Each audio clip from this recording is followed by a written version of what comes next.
Broiler ফাৰ্মত আপোনাৰ সমান ওজন যদি পাবলৈ হ'লে আমি কি কৰিব লাগিব আৰু আমি কেনেকৈ সময় অনুসৰি কেনেকৈ আমি মুৰ্গী ছেপাৰেট কৰিব লাগিব। যদি সমান ওজন যদি পাবলৈ হ'লে এইখিনি কাম যদি নকৰোঁ তেনেহ'লে আমাৰ বহুত মানে লছত যিহেতু যাব। কাৰণ কি সৰু মুৰ্গী যিবিলাক একেবাৰে সৰুৱে হৈ থাকিব, ডাঙৰকেইটা একেবাৰে ডাঙৰ হ'ব আৰু ডাঙৰকেইটাই কেতিয়াও সৰু খাবলৈ একেবাৰে নিদিব।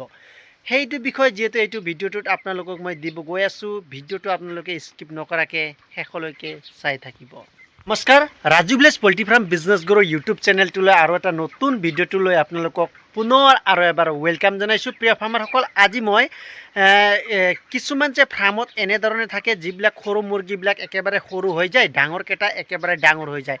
সেইটো যিহেতু সমস্যা সকলো ফাৰ্মাৰে যিহেতু পাইছে, যিসকল পুৰণা ফাৰ্মাৰ সিহঁতে ভালকৈ জানে আৰু যিসকল নতুন ফাৰ্মাৰ তেওঁলোকে কিন্তু এইটো যিহেতু তেওঁলোকে ফাৰ্মিং যেতিয়া কৰি যায় তেতিয়াহে গম পায়। সমান ওজন যিহেতু পাবলৈ হ'লে আমি কি কৰিব লাগিব, মুৰ্গীবিলাক গোটেইখিনি সৰুকেইটা এক্সট্ৰা বৰ্ডিং কৰি কেনে সেইবোৰ মুৰ্গীবিলাকক এক্সট্ৰা ট্ৰিটমেণ্ট কৰিব লাগিব।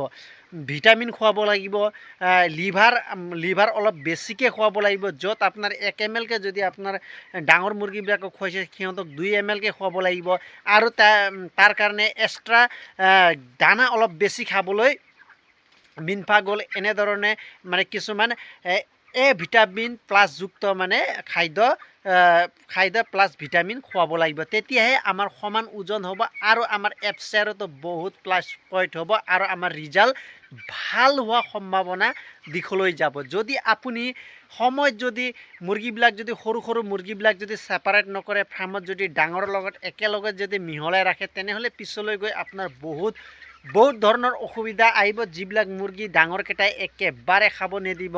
আপোনালোকক আজি এইটো বিষয়ে যিহেতু মই এইটো ভিডিঅ'টো বনাব ওলাইছোঁ, যিহেতু আমি প্ৰিমিয়াম কোম্পানীৰ যিহেতু মুৰ্গী আজি মই ছেপাৰেট অলৰেডি হৈ গ'ল মোৰ 24। আপোনালোকে মিনিমাম আপোনালোকে 12 দিনৰ পৰা ছেপাৰেটটো আৰম্ভ কৰিব। সৰু মুৰ্গী একেবাৰে ছেপাৰেট কৰি কেনে এক্সট্ৰা কৰিব আৰু আপোনালোকে 25 দিনৰ ভিতৰত আপোনালোকে টোটেলি কৰি চেছ কৰিব। এতিয়া বলক মই আপোনালোকক ছেপাৰেট কৰা মুৰ্গীও দেখুৱাম আৰু যদি আমি সময়মতে যদি নকৰোঁ তেনেহ'লে আমাৰ কেনেধৰণৰ অসুবিধা হ'ব সেইটোও মই আপোনালোকক ক'ম।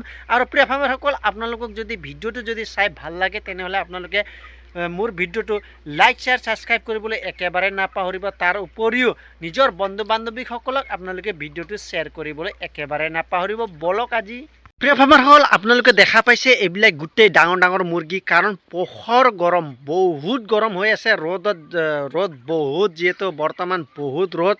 আপোনালোকে মুৰ্গীৰ চাইজ আপোনালোকে 25 দিনৰ মুৰ্গী ইমান ভাল এটা ওজনৰ এটা মুৰ্গী হৈ আছে। আপোনালোকে আজি যদি 25 দিনত মই যদি হিচাপ কৰিব যাওঁ 1 কেজি 100 প্লাছত যিহেতু মুৰ্গী আছে। এতিয়া মই সৰুকেইটা কেতিয়া বাচিলোঁ, মই অলৰেডি সৰু মই 18 দিনৰ আগতে যিহেতু মই বাচি ক্লিয়াৰ কৰিলোঁ আৰু কেইটামান যিবিলাক আছিলে সেইবিলাক মই যিহেতু যোৱাকালিও কেইটামান মই ছাইড কৰিলোঁ। আপোনালোকেও এনেধৰণে ছাইড কৰিব।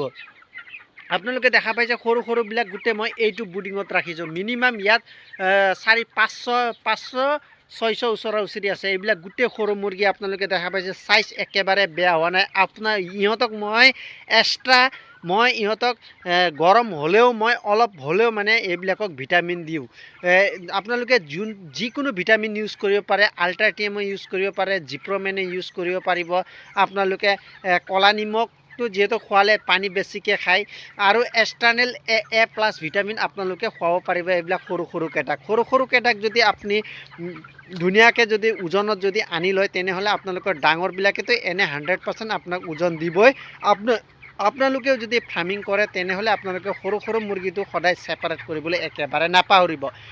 যিসকল পুৰণা ফাৰ্মাৰসকল তেওঁলোকেতো গোটেই সকলোৱে জানে। যিসকলে নতুন ফাৰ্মাৰসকলক মই যিহেতু চাগেছোঁ, আপোনালোকে যদি এইটো ভুল কাম যদি ছেপাৰেট মুৰ্গীবিলাক যদি সৰুবিলাক যিমানখিনি মুৰ্গী আপোনাৰ 12 দিনৰ ভেকচিনৰ পিছত যদি আপোনালোকে ছেপাৰেট কৰা যদি আৰম্ভ নকৰে তেনেহ'লে আপোনালোকে পিছলৈ গৈ আপোনাৰ ৰিজাল্টো বেয়া হ'ব আৰু তাৰ উপৰিও আপোনাৰ টকাও একেবাৰে কম পাব। সেইটো কাৰণে আপোনালোকে এইটো জ্ঞাতাৰ্থে জনোৱাটো খুবেই দৰকাৰী।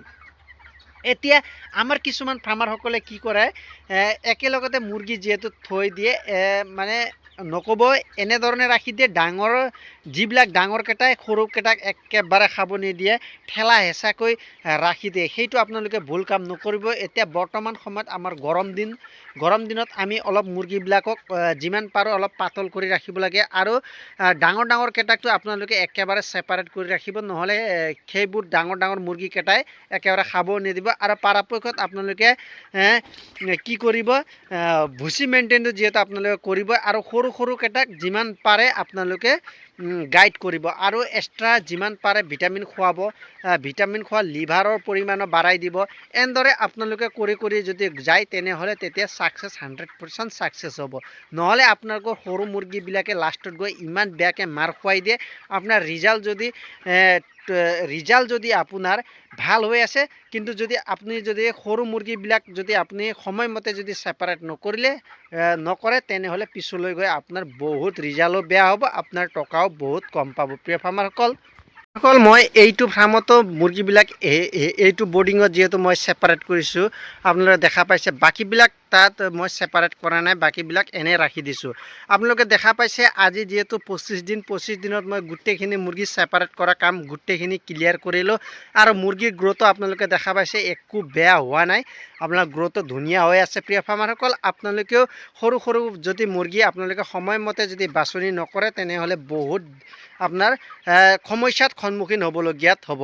এতিয়া কিছুমানে ভাবিছে হ'বলা সৰু মুৰ্গী আমি যদি বাছনি নকৰোঁ তেনেহ'লে আমাৰ কিবা কোনো ধৰণৰ কি অসুবিধা হ'ব, এনেদৰে কিছুমানৰ যিহেতু প্ৰশ্ন আছে বোলে, তেওঁলোকক মই যিহেতু সকীয়াই দিছোঁ আপোনালোকে যদি সৰু মুৰ্গীবিলাক যদি সময়মতে যদি আপোনালোকে ছেপাৰেট নকৰে, পিছলৈ গৈ সেইবিলাক সৰু মুৰ্গীক ডাঙৰ মুৰ্গীয়ে একেবাৰে ফিড খাব নিদিয়াত দানা খাব নিদিয়াত পিছলৈ গৈ মুৰ্গীবিলাক একেবাৰে সৰু হৈ যাব। তেতিয়া আপুনি যিমানখিনি টকা পাব লাগে কোম্পানীৰ পৰা সিমানখিনি টকা একেবাৰে নাপাব, আৰু আপোনালোকৰ FCR বহুত হাই হৈ থাকিব।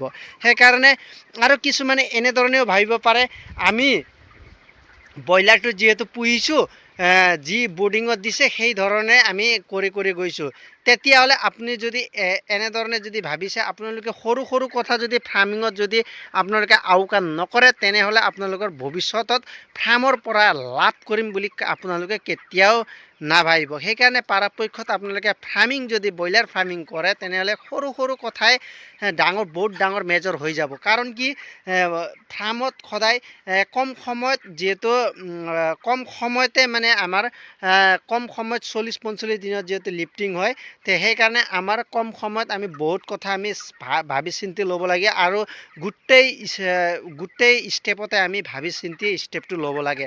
আৰু যিবিলাক সৰু মুৰ্গী বাছনি কামটো আপোনালোকে একেবাৰে সৰু সময়তে কৰি দিব লাগে। যদি কোম্পানী পল্ট্ৰি ফাৰ্মিং যদি আপোনালোকে কৰে তেনেহ'লে আপোনালোকৰ কোম্পানীৰ পৰা যদি আপোনালোকে ফাৰ্ম কৰে তেনেহ'লে কোম্পানীৰ পৰাও যিহেতু বাচিবলৈ আপোনালোকক তাৰ পৰাও আদেশ আহে, কিন্তু পৰাপক্ষত আপোনালোকে তেওঁলোকৰ আদেশ অহাৰ আগতে আপোনালোকে নিজৰ কামটো কৰাটো মই ভাবোঁ অতি ভাল, আৰু তেতিয়াহে আপোনালোকে কামত এটা আগ্ৰহ থাকিব, তাৰ পৰা আপোনাৰ দুটকা যেতিয়া পাব তেতিয়াহে আপোনালোকে আৰু ফিউচাৰত আৰু ডাঙৰ ফাৰ্ম কৰিবলৈ আপোনালোকৰ ইচ্ছা যাব। প্ৰিয় ফাৰ্মাৰসকল, আজি এইখিনিয়ে যিহেতু মই ক'ব বিচাৰিছোঁ। আপোনালোকক যদি ভিডিঅ'টো যদি চাই ভাল লাগে, আৰু পুনৰ আৰু এবাৰ কৈছোঁ, লাইক শ্বেয়াৰ ছাবস্ক্ৰাইব কৰিবলৈ একেবাৰে নাপাহৰিব। জয় হিন্দ, জয় আই অসম।